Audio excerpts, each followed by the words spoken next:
Hello बच्चों, चलो lecture 3 की शुरुआत करने जा रहे हैं आज। लेक्चर 2 में हम लोगों ने ऑलरेडी भाई व्हीटस्टोन पढ़ लिया था पूरी तरह, तो व्हीटस्टोन जस्ट थोड़ा सा रिवाइज करेंगे और उसके बाद तुरंत आगे बढ़ जाएंगे। व्हीटस्टोन हमने पढ़ लिया है, व्हीटस्टोन क्या है सब बात बता दी है। पतंग बनाई थी और स्टार्टिंग से बच्चों ने देखा होगा तो उनको याद होगा कि हमने एक पतंग बनाई थी। वो पतंग कुछ तरह से बनाई थी, मैं दिखाता हूँ पतंग बना के। ये देखो, ये ऐसे पतंग बनाए थे हम लोग। यहाँ पे मैं रफ बना रहा हूँ, पतंग यहाँ बनाई थी। उसके बाद बीच में रेजिस्टेंस ऐड किए थे, रेजिस्टेंस ऐड किए थे, यहाँ पे एक रेजिस्टेंस ऐड किया था और सिखाया भी था, एक सम भी लिया था। हो सके तो जो देख रहे हैं पहली बार देख रहे हैं, लेक्चर 3 देख रहे हैं, तो तुरंत जाके यूट्यूब पे ही है लेक्चर 2 देख लो, उसमें एक सम भी करवाया था, वो सम भी देख लो। बैटरी की और सर्किट खत्म। और ये तुम्हारा बीच में था गैल्वेनोमीटर। क्या था? गैल्वेनोमीटर। रेजिस्टेंस को नाम भी दिया था, सिखाया गया था उस समय पे कि R1, R2, R3। ना R3 ये था भाई, और ये तुम्हारा R4 था। और वहां सिखाया ये गया था कि हमें पता है कि ये स्पेशल टाइप का सर्किट है, इसमें कोई ना ही सीरीज में ना ही कोई पैरेलल में, इसमें कोई भी सीरीज में नहीं था, कोई पैरेलल में था ही नहीं, इसे सॉल्व करना मुश्किल था इसके लिए। तो दिमाग क्या लगाता है, एक थ्योरम क्या बोलता है, अगर बीच वाली ब्रांच में करंट जीरो हो गया, मतलब करंट फ्लोइंग थ्रू गैल्वेनोमीटर अगर जीरो हो गया, तो आमने सामने वाले दोनों रेजिस्टेंस का रेशियो इन दोनों नीचे रेजिस्टेंस का है ना, उन दोनों के रेशियो के बराबर रहेगा। फॉर एग्जाम्पल, अगर बीच वाली ब्रांच में करंट जीरो हो गया तो R1 by R2 is equals to R3 by R4 होगा। ये हम लोग प्रूफ कर चुके हैं। तो आज अपना टॉपिक ये नहीं है, व्हीटस्टोन का एक एप्लीकेशन है, व्हीटस्टोन का एक एप्लीकेशन है, उसको पढ़ने जा रहे हैं। तो मैं दिखाता हूं अगली स्क्रीन पे व्हीटस्टोन का एप्लीकेशन क्या है। हाँ, ये हमारे टॉपिक का नाम होगा। मैंने क्या कहा, व्हीटस्टोन का ही एप्लीकेशन है, तो इसी बोर्ड पे तुम्हारे पास टॉपिक का नाम दिख रहा है। ध्यान से कोई पढ़ने की कोशिश करेगा समझ आएगा तुरंत। देखो क्या है, व्हीटस्टोन मीटर ब्रिज। टॉपिक का नाम क्या है, व्हीटस्टोन मीटर ब्रिज। पहले ही बच्चों में कंफ्यूजन ये आता है कि एग्जाम में व्हीटस्टोन ब्रिज और व्हीटस्टोन नेटवर्क में फर्क क्या है। अगर व्हीटस्टोन नेटवर्क बोलेगा तो पतंग ड्रॉ करनी पड़ेगी, अगर व्हीटस्टोन ब्रिज बोलेगा तो तुरंत हम लोग को ये बनाना पड़ेगा अलग। जो पढ़ रहे हैं ना आज वो करेंगे, कोई दिक्कत? तो करते हैं स्टार्ट। चलो स्टार्ट करते हैं। तो मैं पहले हेडिंग डाल देता हूं तुम्हारे लिए कि मीटर ब्रिज की बात करने वाले हैं। मीटर ब्रिज, इसका मैंने और एक नाम बताया, व्हीटस्टोन मीटर ब्रिज। बहुत बढ़िया लेक्चर रहेगा। चलो यहां देखो, मैंने कुछ नहीं किया है, दो थिक कॉपर स्ट्रिप्स लिए हैं, दोनों का एक कॉपर स्ट्रिप तुम्हारी C1 है, एक कॉपर स्ट्रिप तुम्हारी C2 है, और बीच में एक थर्ड कॉपर स्ट्रिप अरेंज कर रहा हूं। ये हो गई तुम्हारी third copper strip C3, third copper strip C3। उसके बाद यहां तुम्हारा एक टर्मिनल दे रहा हूं और तुम्हारा यहां एक पॉइंट बना रहा हूं। ये पॉइंट के बीच में एक वायर बना रहा हूं, यहां से लेके यहां तक एक वायर बना रहा हूं।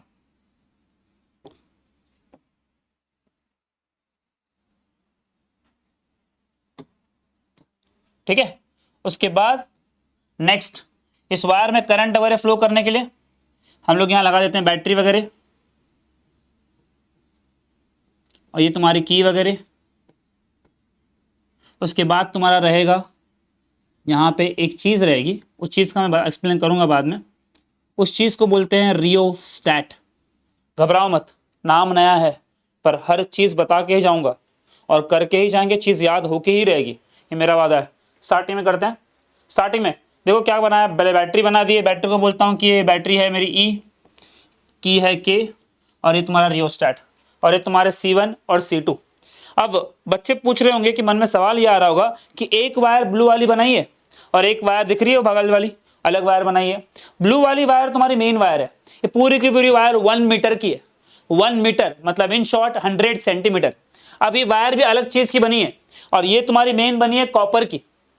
ये पूरा का पूरा प्रैक्टिकल पर्पज है, प्रैक्टिकल पर्पज तुम्हारे लैब में करते हो। ये पूरा सेटअप एक बेंच पे रहता है, यहाँ पे एक एल शेप कॉपर स्ट्रिप, यहाँ पे एक एल शेप कॉपर स्ट्रिप, बीच में एक स्ट्रेट कॉपर स्ट्रिप, और उसके बीच में तुम सेटअप सेट करते हो, सेटअप लगाते हो।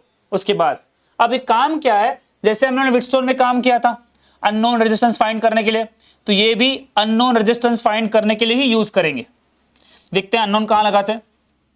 तो ये एक टर्मिनल मेरा, ये एक टर्मिनल मेरा, तो इसके अंदर मैं यहां लगा रहा हूं मेरा अननोन रेजिस्टेंस, इसको नाम देता हूं अननोन रेजिस्टेंस को। ये एक रेजिस्टेंस, अननोन की बात करें सवाल तो पहले ये आएगा, एक्स है, अननोन क्या दिया, एक्स, हाँ भाई एक्स ही है। तो आगे बात करते हैं, और इस तरफ ये वाला, और यहां रखते हैं तुम्हारा वेरिएबल रेजिस्टेंस। हमने कहा था व्हिटस्टोन के वक्त कि वेरिएबल क्या होता है, एक बार देख लो समझ में आ जाएगा। इसको नाम दे रहा हूं आर, पर वहां भी अगर लाइफ में एक बात सीख लो, पहले वेरिएबल को भी ऐसे दिखाते नहीं, वेरिएबल दिखाने के लिए यहां पे एक बीच में ऐसे एरो मार देते हैं। एरो का मतलब क्या है, कौन सा रेजिस्टेंस है, वेरिएबल रेजिस्टेंस है। अब इसके आगे की बात, अब ये पूरा का पूरा सेटअप में ना यहां पे इस टर्मिनल में बी पॉइंट रहेगा, और यहां तुम्हारा कनेक्ट रहेगा गैल्वेनोमीटर, और गैल्वेनोमीटर कनेक्ट रहेगा एक नए चीज से, उसका नाम तो लोगों को मैं अभी दिखाता हूं 1 मिनट में, मैं लिखता हूं। उसके बाद इसको बोलते हैं जॉकी। क्या बोलते हैं, जॉकी। हर चीज की बात करेंगे पहले डायग्राम समझ लेते हैं, क्या बोलते हैं उसको, जॉकी। जॉकी हो गया, जॉकी कुछ पॉइंट पे टच करेंगे तो ये पॉइंट कुछ नहीं गा, वो पॉइंट को बोलता हूं डीए तुरंत। इसके बाद यहां पे तुम्हारी बनती है एक स्केल। स्केल, अब स्केल क्या दिखाता हूं, कौन सी स्केल दिखाता हूं तुम लोगों को मैं, स्केल का मतलब क्या है, स्केल कौन सी होती है ये, अरे जो बचपन में मार खाई होती है ना पीली वाली स्केल, जो मैम मारती है, स्केल होती है ना पीली वाली, नॉर्मल सी पतली सी स्केल होती है ना पीली वाली, बचपन में मैं स्केल ही बना रहा हूँ। हाँ, अब बैठ के गिनना नहीं सर, इसमें 5-6 लाइन ज़्यादा आ रहे हैं, बस रेफरेंस के लिए बना रहे हैं हम लोग, और दिख जाए हम लोग को स्केल है करके। और मैं पहले ही बोल चुका हूँ कि स्केल कितने मीटर की है, ये 1 मीटर की है। कितने की है, 1 मीटर की। तो ध्यान से बात समझना यहाँ पे, और ये मेरी स्केल खत्म, काफ़ी है, काफ़ी है। डायग्राम इतनी ही है, इसके अलावा डायग्राम कुछ नहीं है। कभी कभार किस्मत अच्छी रही तो सिर्फ डायग्राम पूछेगा 2 मार्क्स के लिए, तो डायग्राम यही है, इसके अलावा कुछ डायग्राम बनने वाली है नहीं। अब देखते हैं कि हर एक चीज़ का काम क्या है, इसका सीन क्या है, करने वाले क्या है। ध्यान से बात देखो, टारगेट क्या है कि ये अननोन रेजिस्टेंस निकालना है। क्या निकालना है, अननोन रेजिस्टेंस। अब ध्यान से बात सुनना, अब सीन क्या है कि ये अननोन रेजिस्टेंस ये वेरिएबल है। अब पहले वेरिएबल की बात कर लेता हूँ कि वेरिएबल कहाँ से मिलता है। वेरिएबल मतलब एक रेजिस्टेंस बॉक्स रहता है, रेजिस्टेंस बॉक्स, काले कलर का बॉक्स होता है, प्रैक्टिकल में पढ़ोगे। एक ब्लैक कलर का बॉक्स मिलता है, उस ब्लैक कलर के बॉक्स में बहुत सारे कीज रखे होते हैं, कीज। अगर फॉर एग्जांपल मुझे 10 ओम का रेजिस्टेंस लगाना है तो काली कलर की की निकाल लो बाहर और लगा दो, 10 ओम आ गया। अगर 20 चाहिए तो 20 कलर की वहां पे की लगी होगी, वो की निकालो बाहर और लगा दो। कॉलेज में करोगे, प्रैक्टिकल में करोगे, कोई दिक्कत नहीं। उसके बाद आगे गैल्वेनोमीटर हो गया, ये थिक कॉपर स्ट्रिप्स हैं। क्या है ये, थिक कॉपर स्ट्रिप्स। थिक क्यों लिए ये भी बताऊंगा। उसके बाद जो ब्लू वाली वायर बनाएगी वो भी बताएंगे। अब स्टार्ट करते हैं, हर एक चीज थोड़ा सा ऊपर लिखते हैं।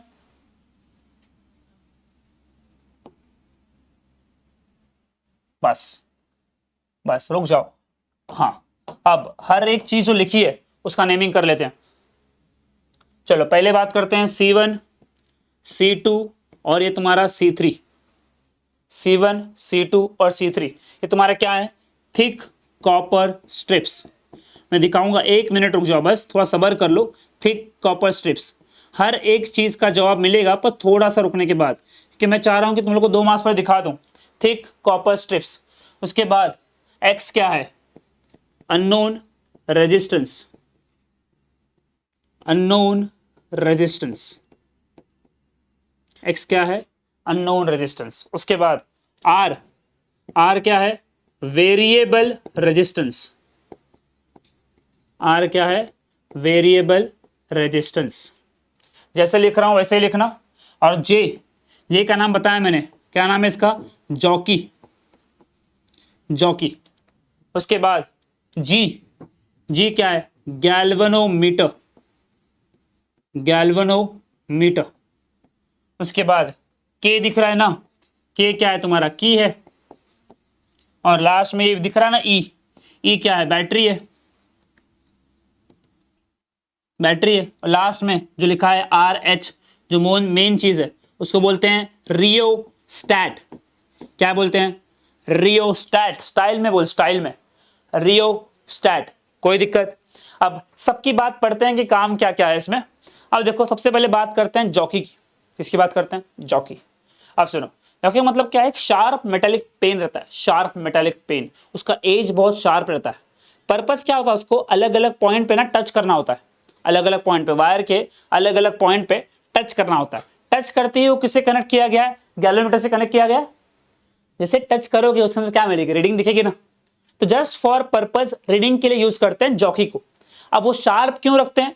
अब देखो ये मेरे पास ये एक कोना है, दिख रहा थोड़ा सा मोटा है। अगर मैं यहां टच करूंगा तो वो एक पॉइंट पे टच होने वाला नहीं है, वो 2-4 पॉइंट पे टच होगा, तो रीडिंग मुझे प्रॉपर मिलने वाली नहीं है। दिख रहा है ये वाला एज प्रॉपर शार्प है, तो जिससे टच करूंगा एक ही पॉइंट पे टच होगा, तो रीडिंग मुझे एक ही पॉइंट की प्रॉपर मिलेगी। इसे जॉकी को बोलते हैं शार्प पॉइंटेड पेन है। इससे एग्जैक्टली हाफ रहता है, एग्जैक्टली हाफ ब्लैक कलर का ही रहता है, शार्प मेटालिक प्लेन। इसके बाद आगे की बात, अब देखो जॉकी हो गया, क्या कहा इसको? शार्प मेटालिक पेन है। यूज किस लिए करते हैं? जस्ट फॉर रीडिंग के लिए। उसके बाद यहां हो गया बैटरी की लगा दी है। अब ये थिक कॉपर स्ट्रिप्स क्यों लिए हैं? Thick copper strips, thick copper strips का मेन रीजन ये होता है कि थिक कॉपर स्ट्रिप्स जो होता है ना, थिक मटेरियल, उनका रेजिस्टेंस बहुत लो होता है, रेजिस्टेंस बहुत लो होता है। अपना काम ही यह है कि जो सर्किट पूरा बनाया ना मैंने अभी ये, इसमें रेजिस्टेंस को मेंटेन करूं। क्या करूं? मेंटेन, ना ही बढ़ना चाहिए ना ही कम होना चाहिए, एक फिक्स वैल्यू होनी चाहिए। जैसे ही अब देखो ये है थिक कॉपर स्ट्रिप्स, इसका रेजिस्टेंस बहुत लो होता है। अब दिखा दिया। अब नेक्स्ट स्लाइड पे लिख के दिखा देता हूं हर एक चीज।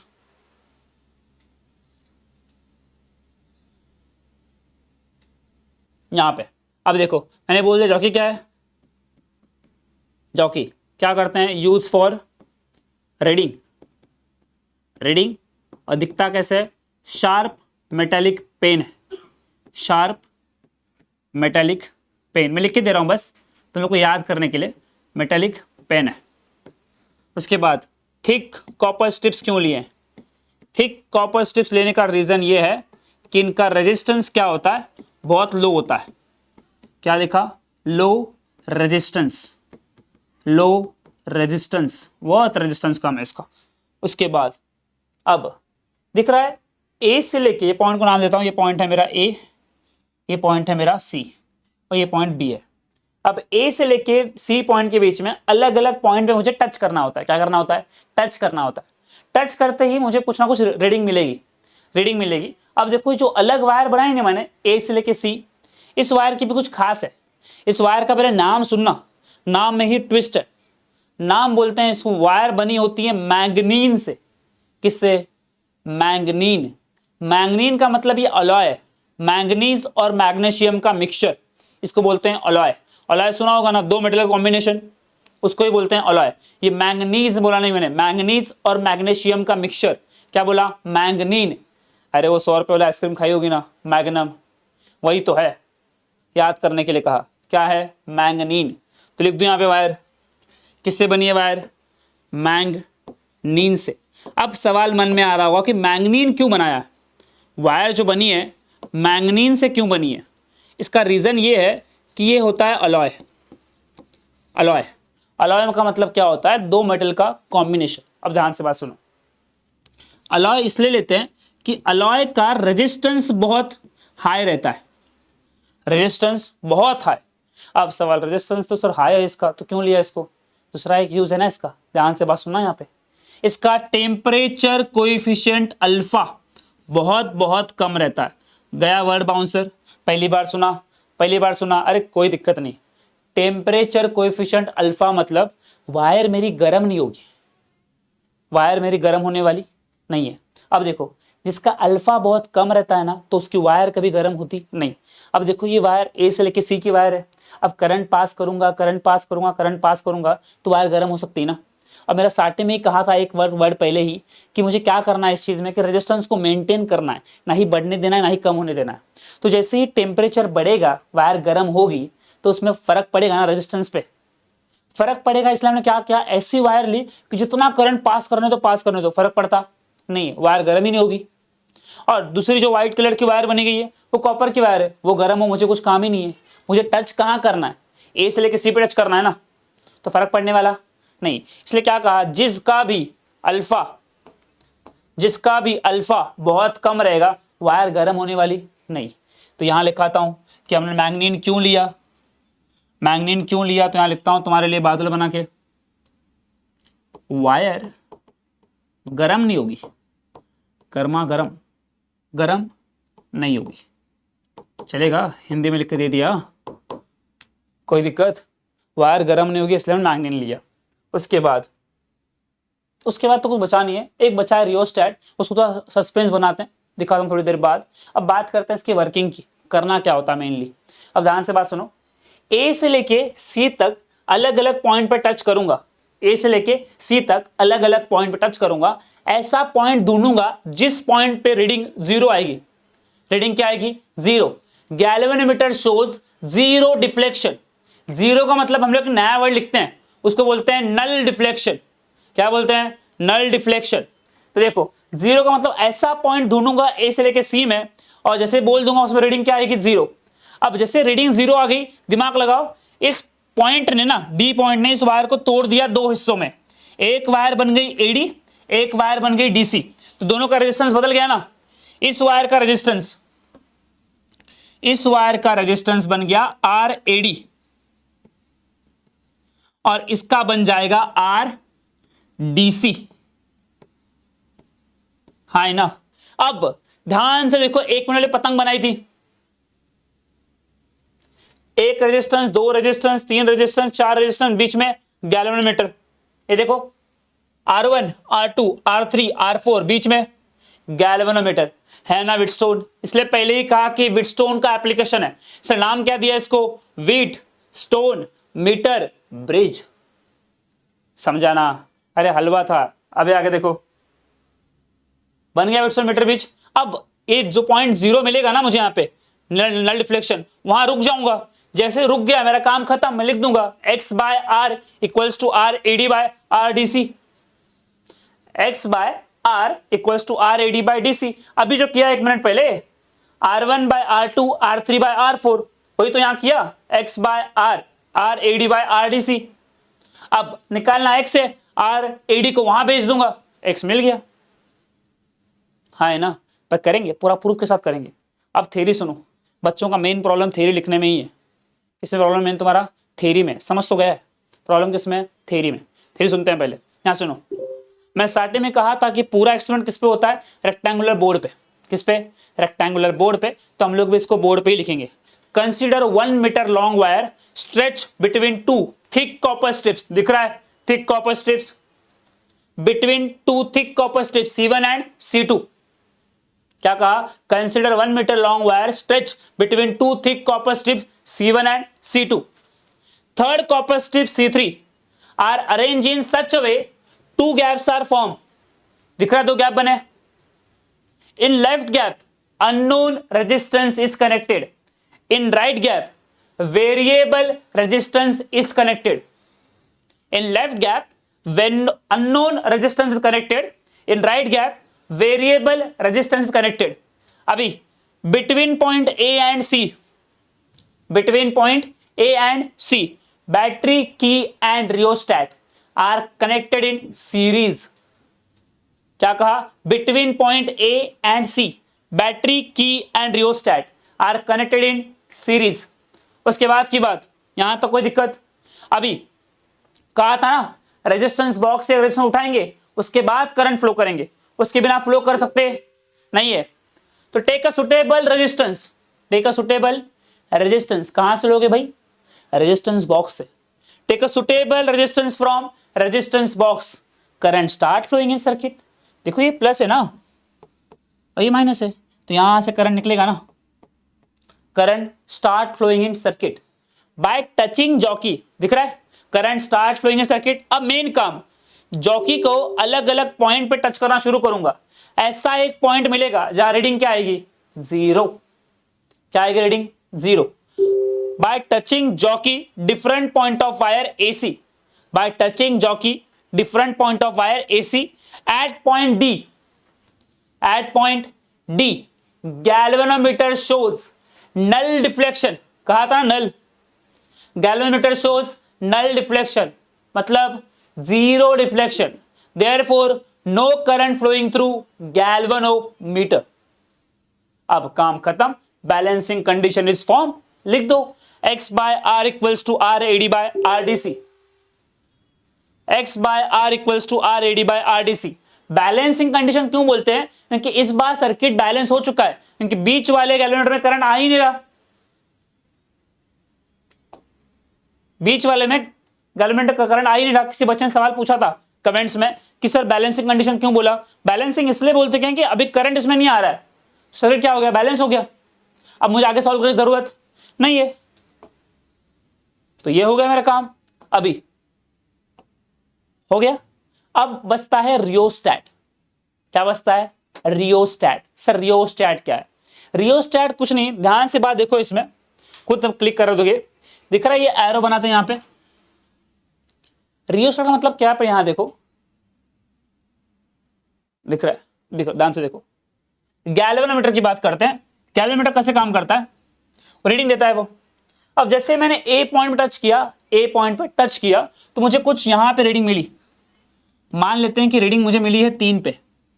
कितने मिली रीडिंग? मुझे मिली है 3 पे। अब पिंक कलर पसंद नहीं अपने को, कहां पे आया? 3 पे। अब उसके बाद मैं डायरेक्ट टच करूंगा सी पे, डायरेक्ट टच किया सी पे, तो ये मुझे कुछ तो दिखा रहा है, मान लेते हैं कि 5 दिखा रहा है। कितना दिखा रहा है? 5। तो समझ जाना कि तुम्हारे सर्किट में कुछ तो झोलझाल है, कुछ तो तुमने मिस्टेक की है। इनकी अगर इस तरफ 3 दिखा रहा है तो उस तरफ भी 3 दिखाना चाहिए था। मतलब मैं बोलता कि हाँ, जो मैंने कनेक्शन किया है, जो मैंने बैटरी लगाई, जो मैंने की लगाई है, वो सही लगाई है। अगर ये 3 है वो 5 है, मतलब कुछ तो झोलझाल है। वो ठीक करने के लिए इस्तेमाल करते हैं rheostat. Rheostat is use for checking. किसके लिए यूज करते हैं? चेकिंग। रियोस्टैट,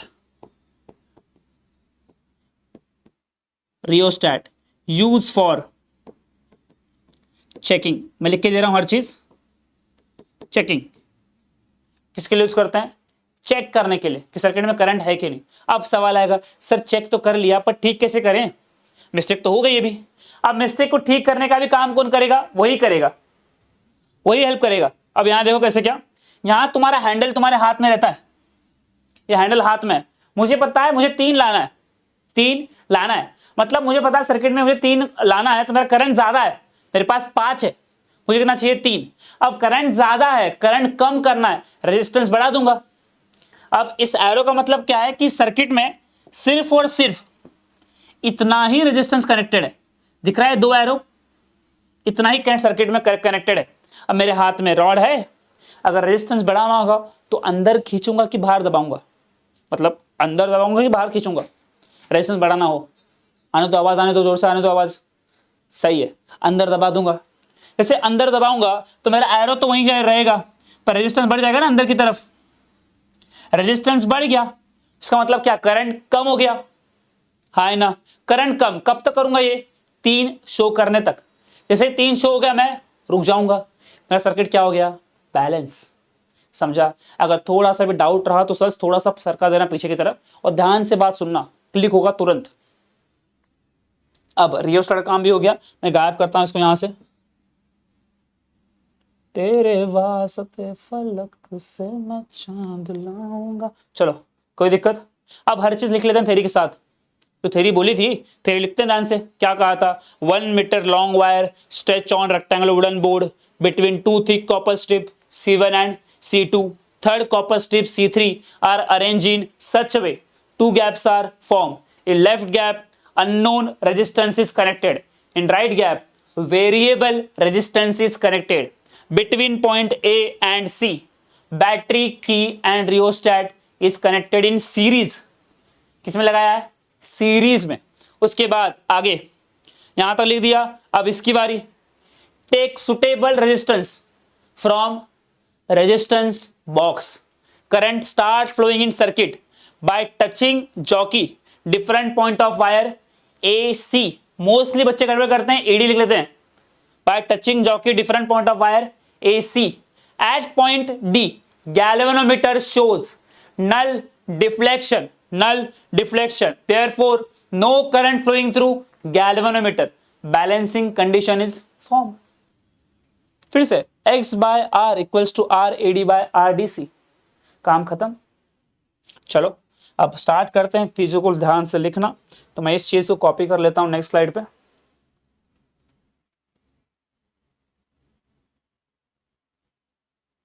तेरे वास्ते फलक से मैं चांद लाऊंगा 16-17 से। चलो मैं थोड़ा पूरा गायब करता हूँ, अभी ये जरूरत तो नहीं है, हमने लिख दिया है, पूरा हटा देता हूँ। ये डायग्राम तुम्हारे सामने रहनी चाहिए, तुम लोग थोड़े से कमज़ोर हो, कमज़ोर मतलब चीज़ समझ तो तुरंत जाओगे, पर डायग्राम आंखों के सामने रहेगी तो चीज़ जल्दी समझेगी ना, इसलिए मैं डायग्राम तुम्हारे आंखों के सामने रखना चाह रहा हूँ।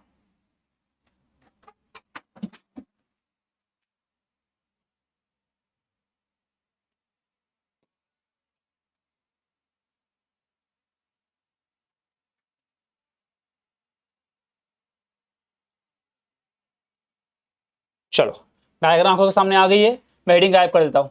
अब हेडिंग का काम तो हो गया, डायग्राम को सरका देता हूँ ऊपर की तरफ।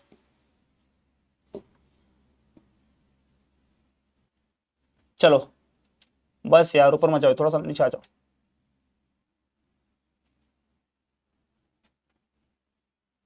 हाँ चलो, काफ़ी, इतना काफ़ी है, मोर देन सफिशिएंट। चलो स्टार्ट करने थे लिखना। स्टार्ट में क्या बात बोली थी, तुरंत बात बोली हमने यहाँ पे कि क्या कहा था, पूरा सेटअप कहाँ करने वाले हैं, एक बेंच पे करने वाले हैं, पूरा बेंच पे करने वाले। और बेंच क्या कहा था, 1 मीटर लॉन्ग की वायर लेंगे। तो करते हैं स्टार्ट। देखो चेंज करता हूं colour, consider 1 metre long wire.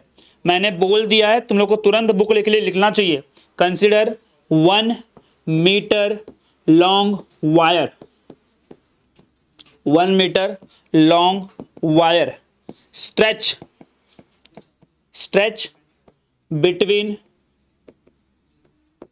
between two thick copper strips, thick copper strips, stretch between two thick copper strips। कोई दिक्कत, consider 1 metre long wire stretch between 2 thick copper strips, हो गया। उसके बाद third copper strips, consider 1 metre long wire stretch between 2 thick copper strips, C1 and C2 लिखता हूं, C1 and C2। उसके बाद third copper strip, third copper strip,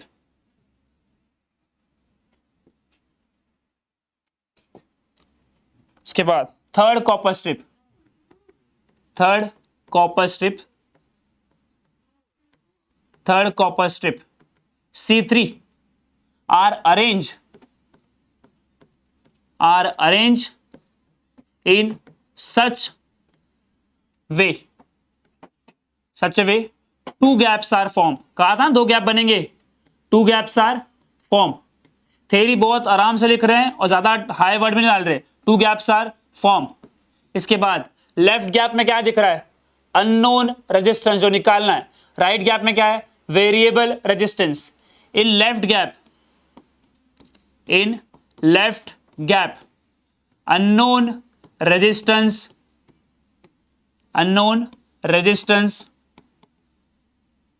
is connected। हाँ, and in right gap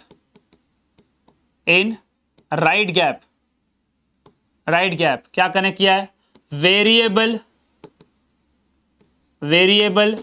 resistance is connected. Right gap में क्या connect किया है, variable resistance, खत्म। उसके बाद बिटवीन पॉइंट ए एंड सी, कहा था ना ए और सी के बीच में क्या दिख रहा है, बैटरी की और रियोस्टैट। कहा था ना स्टाइल में बोलो, स्टाइल में, तो वही है, between point A and C क्या कनेक्ट किया था, बैटरी की and rheostat are connected in series। कोई दिक्कत। उसके बाद दिख रहा है बी पॉइंट दिख रहा है ना, क्या कनेक्ट किया गया है, गैल्वेनोमीटर। किसे कनेक्ट किया गया है, जॉकी से। लिख देते हैं, लगे हाथ, क्या फर्क पड़ेगा। At point be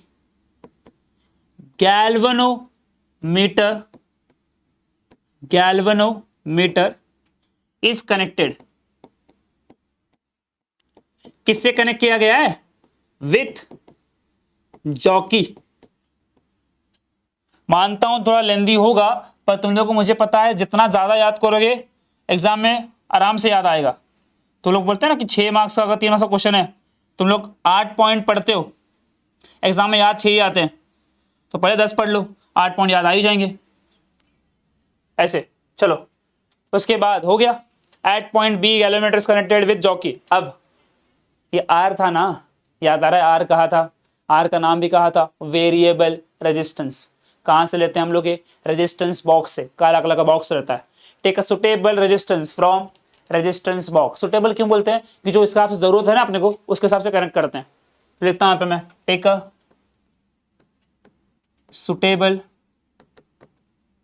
suitable resistance from resistance box.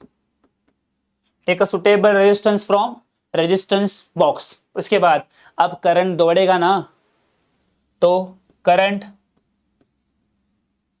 Start flowing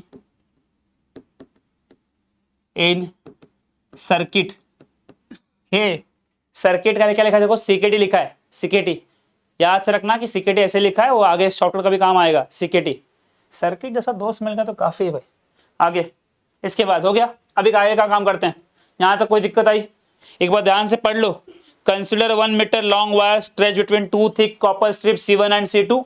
Third copper strip C3 are arranged in such a way 2 gaps are formed. In left gap unknown resistance is connected, and in right gap unknown resistance is connected. Sorry, variable resistance connected. Between point A and C, battery, key and rheostat are connected in series. At point B, galvanometer is connected with jockey. चलो, इसके बाद तो काम खत्म है। अब यहाँ लिखना अपने को बस, current start flowing in circuit. अब तुम्हारा main lead role jockey, sharp pointed pen अलग अलग पॉइंट पे टच करेंगे। बाय टचिंग जॉकी, कहां कहां टच करना है? Bye touching jockey, different point किसका? वायर का। डिफरेंट पॉइंट ऑफ वायर, क्या दिया वायर को नाम? AC। अब बीच में कोई पॉइंट मिलेगा जहां रीडिंग क्या आएगी? क्या आएगी? Null deflection. At point D, galvanometer shows null deflection। Null deflection. उसके बाद लिख दो therefore no current flowing through। जैसे लिख रहा हूं वैसे ही लिखना, पूरे 3 मार्क्स मिलेंगे। No current flowing through galvanometer.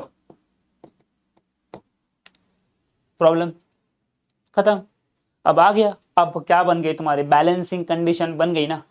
Balancing condition क्या सिखाई थी? x by R, R1/R2, R3/R4 Wheatstone, तो x बाय आर, RAD/RDC। अब यहां सवाल मेन करते हैं कि हमने अब तक यहाँ पे लेंथ पूरी L मानी थी, तो मान लो इस RAD की जो लेंथ रहेगी, तो उस लेंथ को मैं बता देता हूँ लेंथ कितनी है। तो यहाँ देखो लेंथ ड्रॉ करता हूँ इसकी, तो ये जो ग्रीन वाला बनाया है उसकी लेंथ रहेगी। तो लेंथ को नाम देता हूँ, ऊपर x है, हाँ भाई x है, तो नीचे भी नाम देता हूँ LX। क्या नाम दिया? LX। ऊपर क्या है? R है, तो ये पूरी जो लेंथ रहेगी ना, इसको नाम दे रहा हूं LR। Problem LX LR। अभी क्या ही दिक्कत है? चलो हो गया। अब नेक्स्ट पेज पे आ जाते हैं। इसकी जरूरत अपने को फिलहाल तो नहीं है, तो पूरा गायब कर देते हैं इस चीज को। डायग्राम की जरूरत फिलहाल तो नहीं है, डायग्राम पूरा गायब कर देते हैं। चलो, जरूरत नहीं अपने को। चलो, अब यहाँ पे हो गया। अब बस मेन हेडिंग क्या बची है? बैलेंसिंग कंडीशन इज फॉर्म, ये तुम्हारा मेन था। अब बैलेंसिंग कंडीशन क्या है याद कर लो। मैं 3 बार बोल रहा हूँ, बैलेंस कंडीशन क्या है, x by R, R A D by R D C, तो x by R A D by D C. अब मैं आर ए डी को ऐसे पढ़ूँ, resistance of wire A D of length L X पढ़ूँ, और आर डी सी को resistance of wire D C, किसकी लेंथ, डी सी की लेंथ कितनी है, देखो एल आर, तो resistance of wire D C of length L R, तो वहां वही लिखता हूं x बाय आर, और यहां लिखते हैं इसके अंदर इक्वल्स टू में रेजिस्टेंस ऑफ वायर एडी ना, of length, resistance of wire AD of length L X, कहा था ना एल एक्स, उसके बाद resistance of wire DC of length L R, बढ़िया। तो ये आया x by R equals to R A D by R D C. अब मेन बस थोड़ा सा काम करेंगे इस कोने में, थोड़ा सा काम करें, हम लोग काम कर चुके हैं पहले से ही, फिर भी लेक्चर 0 में ही काम कर चुके हैं हम लोग, फिर भी मैं थोड़ा सा दिखा रहा हूँ उसके बारे में क्या किया था। यहाँ देखो, ये रेजिस्टेंस जो है किन किन चीज़ों पे डिपेंड करता है ये निकालना है, रेजिस्टेंस कहाँ कहाँ डिपेंड करता है निकालेंगे। अब ध्यान से बात सुनना खुद ही। अब बच्चों को लगता है सर ओम्स लॉ पता है, V is equals to I R है, तो R इज इक्वल्स टू क्या बन जाएगा, V बाय आई बनेगा ना sir, R is equals to V by I बनेगा ना, मैं कहाँ गलत बोल रहा हूँ, ठीक है बनेगा, पर R is equals to V by, अब मैं बोलता हूँ रेजिस्टेंस और करंट में रिलेशन क्या है, तो बच्चे बोलते हैं सर अगर करंट बढ़ेगा तो रेजिस्टेंस कम होगा, वोल्टेज बढ़ेगा तो करंट रेजिस्टेंस भी बढ़ जाएगा। ऐसा ही तुम्हारा गलती है, यही तुम्हारी गलती है। ध्यान से बात सुनना, ये बात को नोट कर लेना, फिक्स कर लेना, हमेशा के लिए रट लेना, कुछ भी कर लेना। अगर प्रोपोर्शनल बोलते हैं ना, तो अगर मैं रेजिस्टेंस और करंट को प्रोपोर्शनल बोलना चाह रहा हूँ तो वोल्टेज को कांस्टेंट होना पड़ेगा। जब तक वहां पे कोई कांस्टेंट नहीं रहेगा तब तक मैं किसी भी चीज को प्रोपोर्शनल बोल नहीं सकता। अब रेजिस्टेंस और करंट कभी भी प्रोपोर्शनल इनवर्सली रहेंगे ही नहीं। इसका रीजन क्या है, अगर करंट मैं 2 गुना बढ़ा दूंगा, करंट 2 गुना बढ़ाऊंगा तो वोल्टेज भी 2 गुना बढ़ जाएगा, मतलब उल्टा बोल रहा हूं, अगर वोल्टेज 2 गुना बढ़ाऊंगा तो करंट को 2 गुना बढ़ना ही पड़ेगा, तो ऊपर 2 नीचे 2 गया। वोल्टेज 3 गुना बढ़ाओ तो करंट भी 3 गुना बढ़ जाएगा, 3 3 गया। इसका मतलब क्या समझ में आ रहा है कि वो चीज है ना जो V बाय आई है, ये कांस्टेंट रहेगी हमेशा, ना ही बढ़ेगी ना ही कम होगी। तो रेजिस्टेंस मेरा करंट और वोल्टेज पर डिपेंड करने वाला है ही नहीं। अब सवाल आता है कि ये जो रेजिस्टेंस है करंट और वोल्टेज पे अगर डिपेंड नहीं करता तो किन किन चीजों पे डिपेंड करेगा।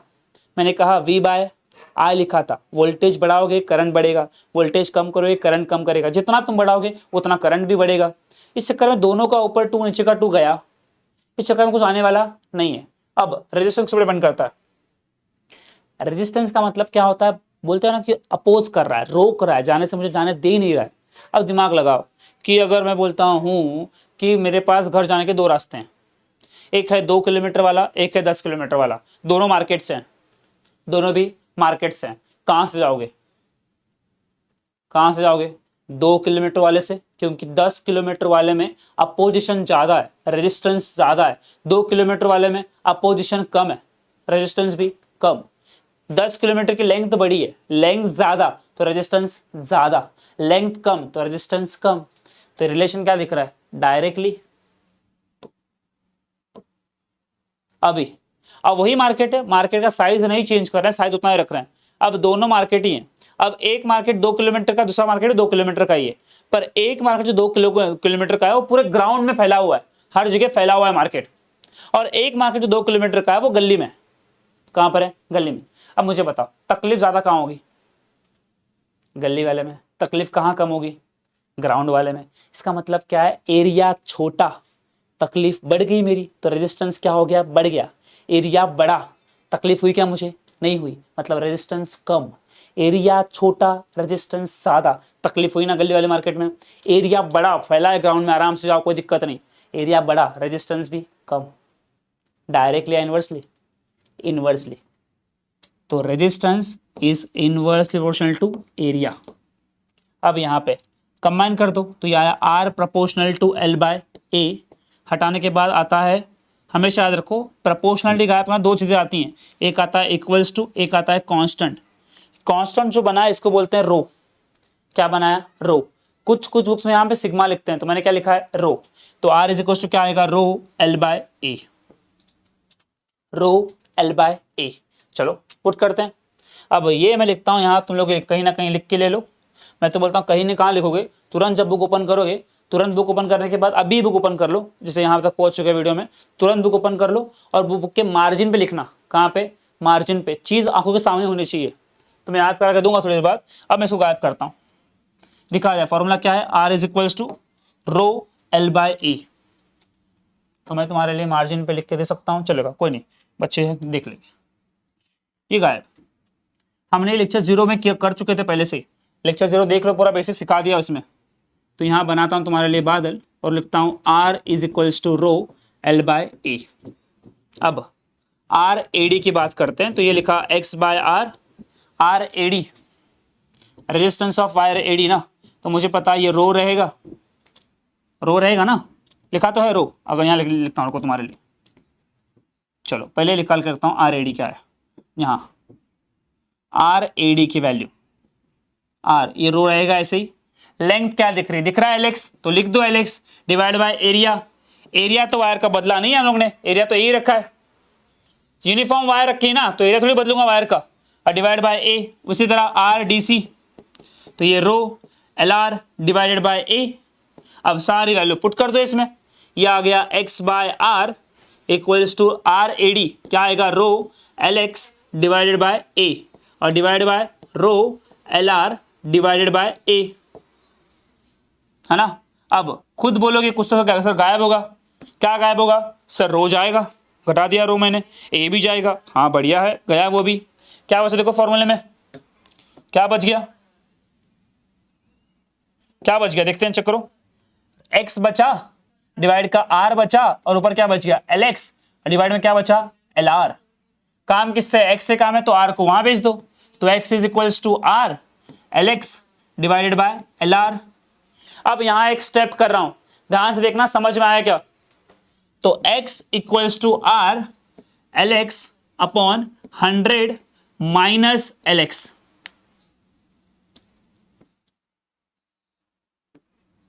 मेरे से बोलने से पहले तुरंत ध्यान से रिकॉल करना कि मैंने स्टार्टिंग में क्या कहा था, कि जो भी हम लोग वायर लेने वाले हैं वो लेने वाले हैं 1 मीटर की।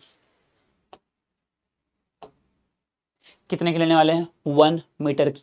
अब मुझे बताओ, अगर मेरे पास एलेक्स है, मान लो एलेक्स मेरा 20 है, कितना है? 20, तो एल आर कितना आएगा? कितना आएगा? आवाज आने दो। ये 80 ना, तो 80 निकाला ना मैंने, ये 20 है, पूरा 100 है ना, 100 सेंटीमीटर, तो ये 20 है, पूरा 100 है, तो बचा कितना? 80। तो मैंने वही लिखा 100 माइनस 20 इक्वल्स टू 80।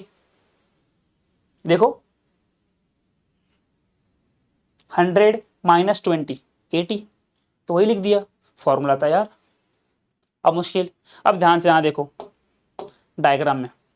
अब डायग्राम में सवाल बच्चे क्या करते हैं यहाँ पे, सर रीडिंग कहाँ कहाँ मिलेगी, कैसे कैसे मिलेगी, वो तो देख दिया, पर एक तुमसे बच्चे मिस्टेक यहाँ करते हैं, जब रीडिंग निकालेंगे ना, प्रैक्टिकल करने का दिखा रहा हूँ, शॉर्टकट दिखा रहा हूँ कि वहाँ पे काम कैसे करोगे। यहाँ देखो, अब ये मेरा कैलकुलेटर दिखता है ऐसे यहाँ से, अब जैसे मैंने टच किया ए पे, मुझे रीडिंग कहीं यहाँ दिखाया, अब 0 होता है बीच में, 0 कहाँ होता है? बीच में। जैसे ही मैं आगे सर का, रीडिंग आगे आ गई, थोड़ा और आगे आ गया, थोड़ा और आगे आ गई रीडिंग, जैसे थोड़ा और आगे आ गया, रीडिंग कहीं यहाँ आ गई।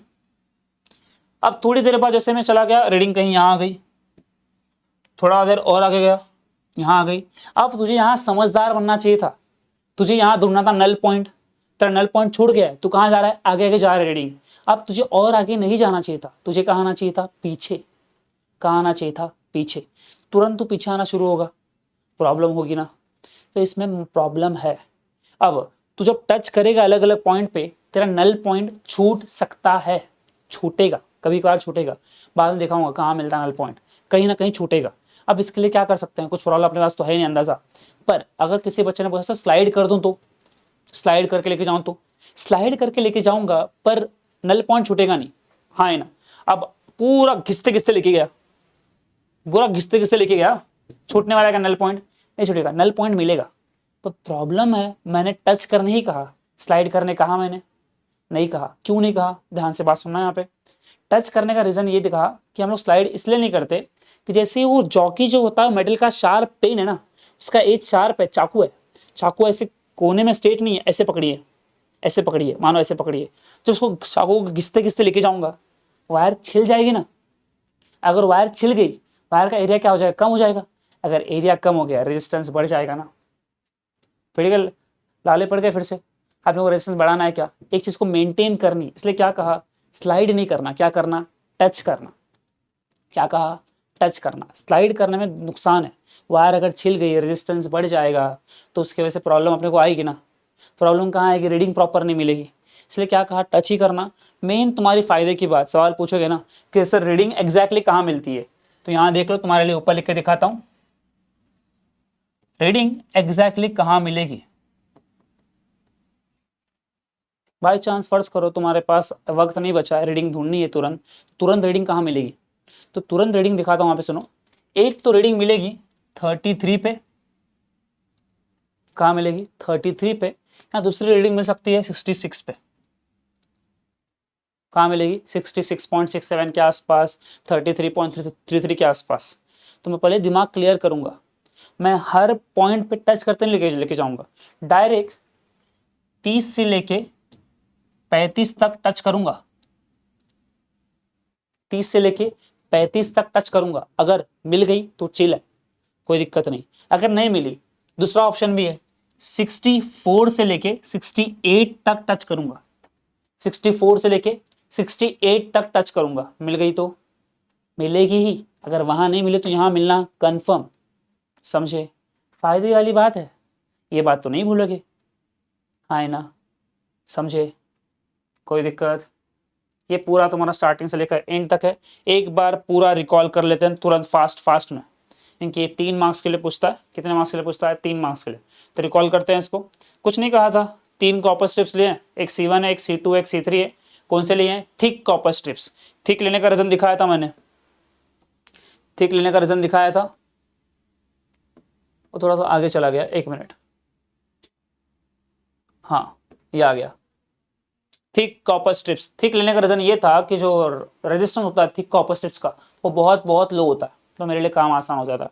उसके बाद वायर किसकी बनी है, 90 रुपए की आइसक्रीम कहा था ना, मैंगनीन, मैंगनीज और मैग्नीशियम का मिक्सचर, वायर उससे बनी है। तो इतना तुम्हारे दिमाग में फिट करना। उसके बाद क्या कहा है, टच करना है, स्लाइड करना नहीं है। उसके बाद और कुछ, हाँ मैंगनीन क्यों लिया था, उसका टेम्परेचर कोएफिशिएंट अल्फा बहुत कम रहता है, इसका मतलब वायर कभी गर्म होती नहीं। ये पूछता है, वायर वगैरह में पूछता है, मोस्टली ये है। इसके बाद तो कुछ है नहीं, ऑलमोस्ट जॉकी का सिखाया था, जॉकी अलग अलग पॉइंट पर टच करना है, एक पॉइंट पे रीडिंग जहाँ 0 आ गई वहाँ रुक जाएंगे। कभी कभी बच्चे सवाल पूछते हैं, सर 3 मार्क्स के लिए इतना बड़ा लिखना है, क्या करें, लिखना है। पर ये मेरा आगे का बात ध्यान से समझ लो, जो थ्योरी लिखी है ना हम लोग ने, वही थ्योरी आगे कैरी फॉरवर्ड होगी। सच्ची, हम लोग थ्योरी चेंज करेंगे ही नहीं आगे, जैसा है वैसा ही लिखेंगे, जैसा है वैसा ही लिखेंगे, कुछ एक्स्ट्रा दिमाग लगाएंगे नहीं। तो मुझे क्या दिक्कत है एक बार थ्योरी याद करने में। अगर 3 मार्क्स के लिए नहीं पूछा गया, 2 मार्क्स के लिए पूछा गया, तो क्या करें। दिख रही है डायग्राम, जैसे डायग्राम दिख रही है वैसे यहाँ पे लेंथ था ना, ये लेंथ बना के दिखा देना उसको, LX है और यहाँ लेंथ क्या है, LR। डायग्राम बनाना और तुरंत जाना बैलेंसिंग कंडीशन पे। कहाँ जाना, बैलेंसिंग कंडीशन, दिख रहा है यहाँ पे, सिर्फ इतना प्रूफ करके दिखा देना, डायग्राम, उसके नेमिंग्स और लास्ट में सिर्फ इतना, 2 मार्क्स काफ़ी है, इसके अलावा कुछ नहीं करना। और यहाँ तुम्हारा इसी तरह मीटर ब्रिज, इसका नाम हम लोगों ने रखा था 1 मिनट पहले, तुम्हारे लिए इमेज ढूंढे थे, ये देखो इमेज, इसी के अंदर नाम है, क्या नाम देखो, पहले क्या दिख रहा है, गेहूँ दिख रहा है, गेहूँ का नाम क्या कहा, वीट कहा था। ये क्या दिख रहे हैं, पत्थर, स्टोन। यहाँ क्या दिख रहा है, मीटर की स्केल, तो वीट स्टोन मीटर, और ये क्या है, ब्रिज है ना, तो बन गया ना वीट स्टोन मीटर ब्रिज। क्या दिक्कत है, अब यहाँ तुम्हारा वीट स्टोन मीटर ब्रिज खत्म है, तो कोई दिक्कत नहीं है। पर हम लोग एक टॉपिक और लिखा है थंबनेल पे, वो लिखा है केल्विन्स मेथड। दोनों कंबाइन क्यों किए गए हैं, इसके पीछे भी रीज़न है, क्योंकि मीटर ब्रिज और केल्विन्स मेथड ऑलमोस्ट सिमिलर है, ऑलमोस्ट क्या पूरी तरह सिमिलर है। तो यहाँ बात करते हैं, इस डायग्राम को कॉपी करके ले लिए हम लोग ने, ये डायग्राम पिछला डायग्राम ये कॉपी कर लिए।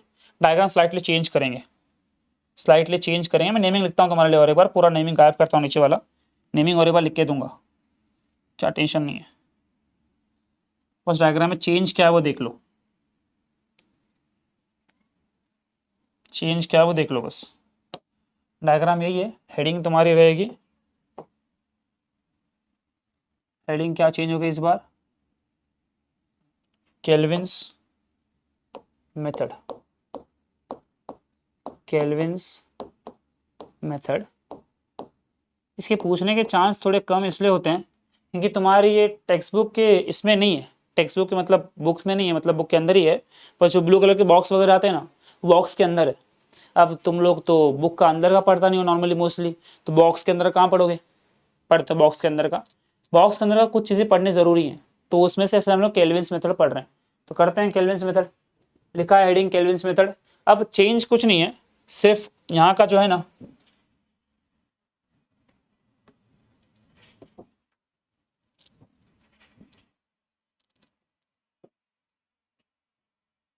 यहाँ पे अननोन गायब होगा और यहाँ आएगा तुम्हारा गैल्वेनोमीटर। क्या आएगा, गैल्वेनोमीटर। वहाँ का गैल्वेनोमीटर गायब हो गया तो यहाँ का भी गायब हो जाएगा ना, तो यहाँ का भी गैल्वेनोमीटर गायब हो गया, गैल्वेनोमीटर वहाँ है नहीं। अब मैं ये लेंथ वगैरह भी गायब करता हूँ,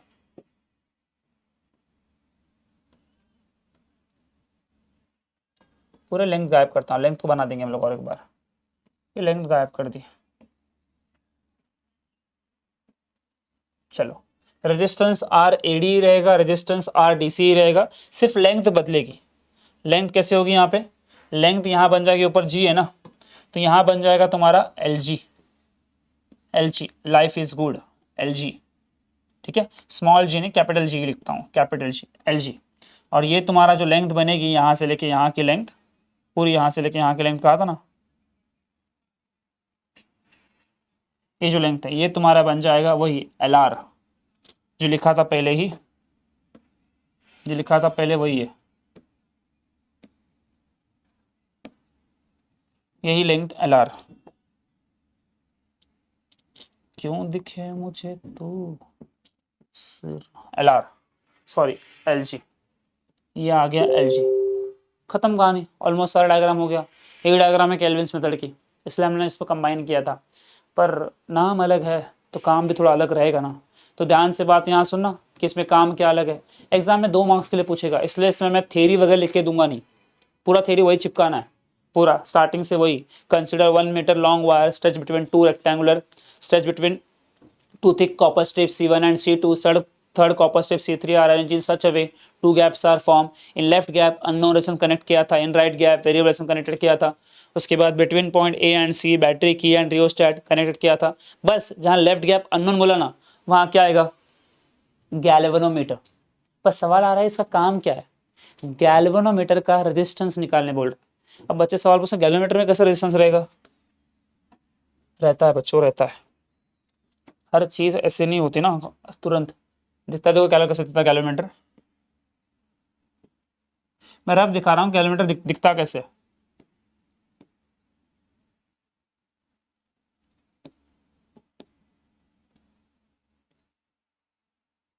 अब अरे यार, ठीक, रफ ही तो दिखा रहा हूँ, उसके बाद पूरा डिटेल में दोनों टॉपिक में है। Magnetic material, magnetic field to electric current है ना, उसके अंदर है पूरा डिटेल में बताऊंगा उस समय पे।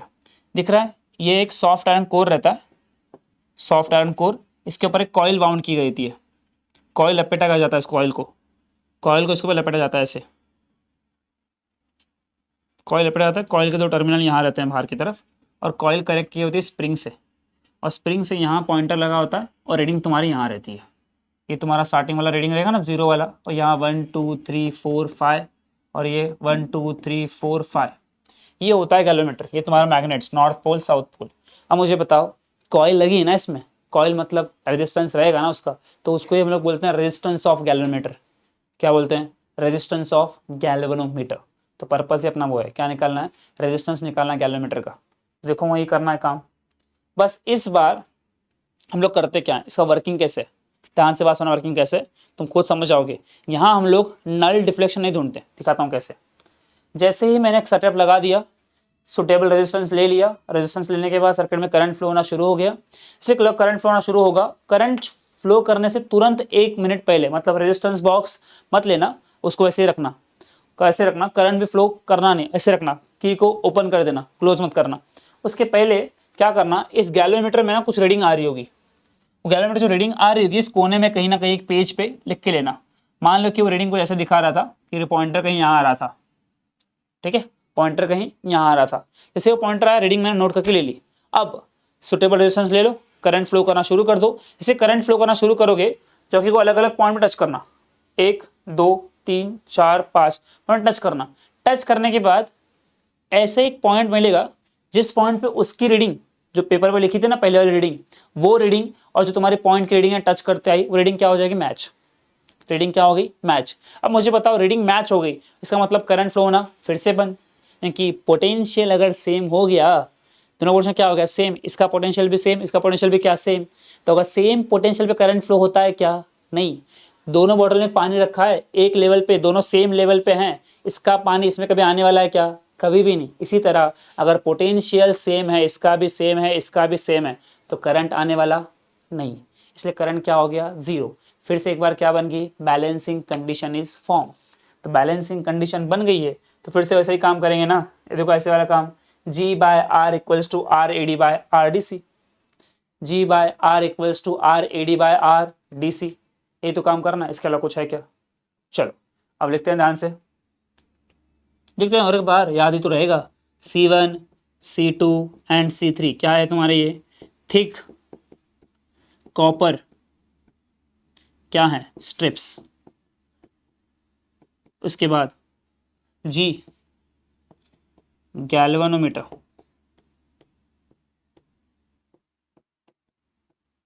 क्या दिखाएगा, गैल्वेनोमीटर।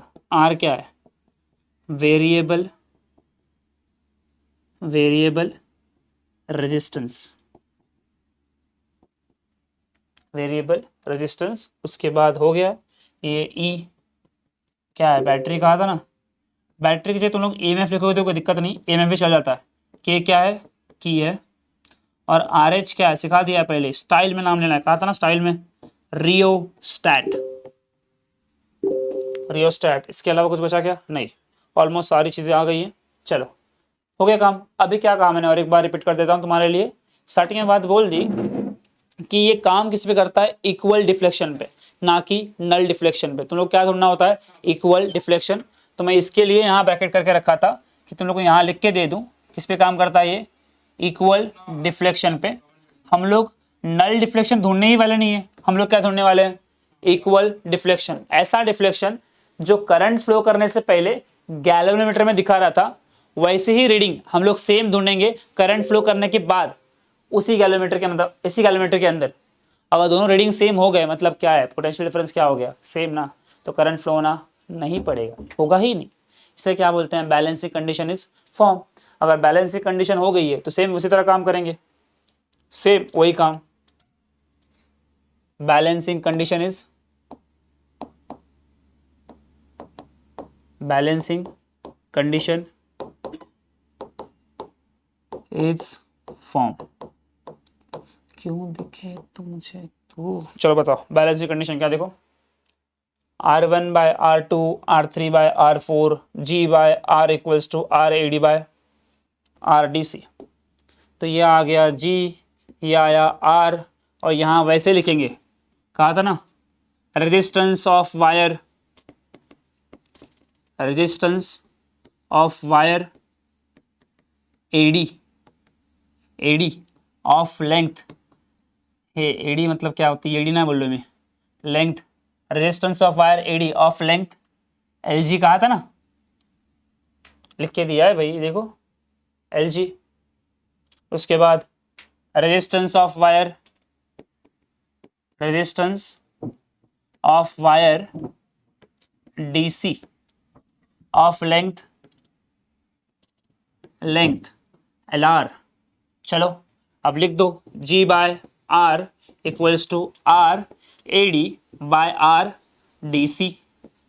अब सिखाया गया 1 मिनट पहले ही कि मुझे पता है यहाँ आर की वैल्यू क्या है, बादल याद आ रहा है, rho equals to rho L by A. तो सिमिलरली आर ए डी की बात क्या होगी, ये आएगा रो और यहाँ आएगा L G divided by A. तो आर डी सी भी लिख दो लगे हाथ, खुश हो जाएगा चेक करने वाला, rho L R divided by A. तो यह आ गया rho L G divided by A और यह आ गया rho L R divided by A. कुछ तो गायब होगा, तो ये रो घर पे, ये रो घर पे, ये ए घर पे, ये घर पे, रख लो संभाल के घर पे। तो यहाँ मत रखना, G by R equals to L G divided by L R. अब आर को वहाँ भेज दो, जैसे आर को वहाँ भेजोगे तो क्या बनेगा, जी बाय आर इक्वल्स टू, ये आर उन्होंने वहाँ भेज दिया है, 1 मिनट चल भाई वहाँ तो, चलो ये आ गया आर यहाँ पे, यहाँ बच गया L G divided by L R. अब क्या है, सिखाया 1 मिनट पहले, ये आया एल जी और यहाँ क्या आएगा 100 माइनस एल जी। कोई दिक्कत, इतना ही काम था। अब पूरा लेक्चर तो खत्म हो चुका है, बस केल्विन्स मेथड भी दिखा दिया है। अब बस 2 मिनट की एक बात करनी है, 2 मिनट की बात ये करनी है कि एग्जाम में केल्विन्स मेथड पूछता है कि नहीं पूछता है।